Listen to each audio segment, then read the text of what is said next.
உடுமலையில் காதல் திருமணம் செய்த தலித் இளைஞர் படுகொலை செய்யப்பட்ட விவகாரத்தில் நீதி விசாரணை நடத்த வேண்டும் என உறவினர்கள் வலியுறுத்தியுள்ளனர். இதுகுறித்து எமது செய்தியாளர் நேசராஜ் தரும் நேரில் பார்ப்போம். நேசராஜ், இளைஞரின் பிரேத பரிசோதனை தொடங்கிடுச்சா? தற்போது கோவை அரசு மருத்துவமனையில் நிலவும் சூழல் பத்தி சொல்லுங்க. மடத்துக்குளம் பகுதியைச் சேர்ந்த வேலுச்சாமி, இவரது மகன் சங்கர், அதே போல பழனியைச் சேர்ந்த கௌசல்யா, இவர்கள் 2 பேரும் கடந்த 8 மாதங்களுக்கு முன்பு திருமணம் செய்து கொண்டனர். இதனை அறிந்த பெண்ணின் பெற்றோர்கள் அவர்கள் மர்ம நபர்களை அனுப்பி அறிவாளில் வெட்டியுள்ளனர். இதில் சங்கர் படுகாயமடைந்து கோவை அரசு மருத்துவமனைக்கு கொண்டு வரும் வழியில் அவர் இறந்துட்டார்.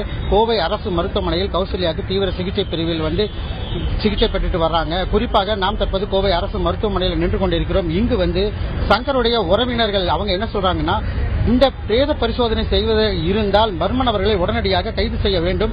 கைது செய்தால் மட்டுமே நாங்கள் பிரேத பரிசோதனை அனுமதிக்கப்படும் என தெரிவித்துள்ளனர். தற்பொழுது காவல்துறை அதிகாரிகள் உறவினருடன் பேச்சுவார்த்தை நடத்தினர். பேச்சுவார்த்தையில் எந்த உடன்பாடும் எட்டப்படவில்லை. அதேபோல உறவினர்கள் தற்போது இங்கு சாலை மறியல் செய்யதாகவும் முடிவு செய்துள்ளனர். தற்போது நம்மிடையே பன்னீர்செல்வம் இருக்காரு, அவர்கிட்ட கேட்போம். சார், இந்த கௌரவ கொலை எப்படி பாக்குறீங்க? இப்ப என்ன நடந்ததுங்க? இப்ப தமிழ்நாட்டில் சாதி மறுப்பு திருமணம் செய்து கொண்டாலே அவர்கள் கொலை செய்கிற நிலைமையில் 73 கொலைகள் இந்த கடந்த 2 ஆண்டுகள் மட்டும் நடந்திருக்கு. நேற்று நடந்த படுகொலை, ஜாதிய படுகொலை என்பது மிகவும் வேதனைக்குரிய ஒரு விஷயம். ஏன்னா வேடிக்கை பார்த்தவனை விட, கொலை செய்தனை விட வேடிக்கை பார்த்தவன் பெரிய குற்றவாளி.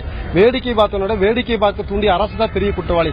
63 கொலைகள் நடந்திருக்கு. அந்த கொலைக்கு உடனடியாக சட்டத்தை இயற்ற சொல்லி சட்டமன்றத்தில் பல இயக்கங்கள் போராட்டம் நடத்திய பின்பும் கூட இன்று வரை அந்த சட்டம் நடத்தாத காரணத்தினால் பல பேர் தன்னுடைய திருமணம் செய்து கொண்டால், கொலை செய்தால் அவர்கள் திருந்து விடுவார்கள் என்கிற அடிப்படையில் ஜாதியவாதிகள் நடந்து கொள்கிறார்கள். அரசு உடனடியாக ஒரு சட்டத்தை இயற்ற வேண்டும். ரேஷன் அரிசி கடத்தல கூட ஒரு தனிப்படை அமைச்சு வைக்கிறாங்க. சுங்கத்துறை அதிகாரிகளுக்கு தனி ஒரு அதிகாரிகள் இருக்காங்க. வன்கொடுமை தடுப்பு சட்டத்தை முறையாக நடைமுறைப்படுத்தி காதல் திருமணங்கள் செய்தவர்களுக்கு பாதுகாப்பு வழங்க வேண்டியது அரசினுடைய கடமை. உலகத்திலே இந்தியாவில காதலை நினைவுச்சலும் இந்தியாவில் இருக்கிற தாஜ்மஹால். குறிப்பா இந்த பிரேத பரிசோதனைக்கு உறவினர்கள் என்ன சொன்னாங்க? இல்ல, இந்த பிரச்சனைக்கு என்ன சொன்னாங்க, அந்த முக்கிய குற்றவாளிகள் கைது செய்யற வரைக்கும் நாங்கள் உடலை வாங்க மாட்டோம். அவர்கள் உடனடியாக கைது செய்து அவர்கள் சிறையில் அடைக்கும் வரை இந்த மக்களுடைய போராட்டம் ஓயாது. நாங்கள் பிரேத பரிசோதனைக்கு எந்த வகையில் ஒத்துழைக்க மாட்டோம் சொல்லி காவல்துறை அதிகாரிகள் சொல்லியிருக்காங்க. காவல்துறை அதிகாரிகள் என்ன சொல்லியிருக்காங்கன்னா, அந்த குற்றவாளிகள் நாங்கள் கைது செய்வதற்காக நடவடிக்கை எடுத்துட்டு இருக்கிறோம். அவங்க நடவடிக்கை எடுத்து எப்பொழுது அறிவிக்கிறார்கள் நாங்க பிரேத பரிசோதனை நாங்கள் தயார்னு சொல்லிக்கிறோம். தற்போது கரிகால், நீங்க இந்த கொலை எப்படி பாக்குறீங்க?